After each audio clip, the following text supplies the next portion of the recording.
Hi, my name is Joshua Rice, and I want to talk to you today about highlight videos. Coaches use highlight videos as one of their main tools for recognizing players and evaluating them. There's some misconceptions about highlight videos. A lot of people think you have to have like fancy music or cool effects. Really, your highlight video should first of all, it should have all your best plays in the beginning, because most coaches will only look at your highlight video for maybe 15-30 seconds and make a decision on you after that. Sounds unfair, but you want to make sure that you put your best plays in the beginning so that the coaches get to see what your potential is. Also, a thing that helps is editing your videos. If you just have raw footage, a lot of times it's hard for coaches to follow you. They won't know where you are on a play. So you want to make it as easy as possible for the coach to see you, recognize you, and see your good plays. So editing is helpful, just showing where you are before the play, maybe freeze frame for a second and then highlighting where you are and then letting the play run.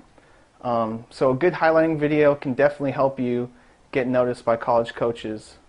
Advice I would give to kids coming out of high school going into college, I tell them, to work hard, make sure your grades are up. That's the most important thing.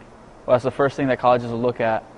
Besides your athletic ability, they'll check up on your, your GPA, your schoolwork, how things are with that. So going into your senior year of high school, I'd pick that up a lot, especially. And then I guess heading into your freshman year of college, the important thing is to work hard. When I was in college, two things I used to tell myself was, do you want to be a hero or zero? And that pretty much means, take the easy way or you could take the hard way. The hard way is trying to be a hero. And the easy way would be a zero, you'd be nobody. So I'd always tell myself, be a hero. Do things out of the ordinary, do things that are extraordinary. Say, team works out at 7, I'd be in there at 6. I get an hour in extra. Because I know if I'm doing it, then you got to believe somebody else out there is doing the same thing as me. So you can never work too hard. My dad always used to tell me, winning is everything, because the losers go home and cry. And that's the mentality I had throughout my whole athletic career, was that you got to win. In order to win, you got to have that state of mind where if you lose, it's the end.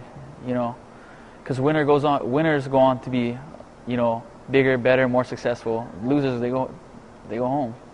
A lot of times there's a lot of players that have questions about how to do this or how can they do that, and I think that coaches, most of them are pretty willing and they want to help you in any way they can, and a lot of times it's just because they don't know unless you ask the question, and I think they'll be more than willing to help you,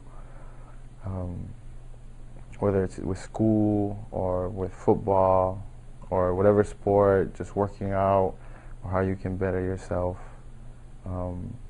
in the sport that you're playing. I guess have the courage. I know for me, growing up even for myself, is difficult to really talk to the coaches. Not so much the coaches, I guess more so it was just myself and my personality. I just kind of didn't want to ask too many questions, I guess, but I think asking a lot of questions is better than asking no questions, and trying to figure out everything, because it's a totally different world out there, and if you don't have other people, and not everyone has someone that's been through the experience before that can help coach them up, and so if you're one of those people, don't be afraid to ask questions, because it will really help you out. If you're Ask and you shall receive. Ask and you shall receive. Exactly.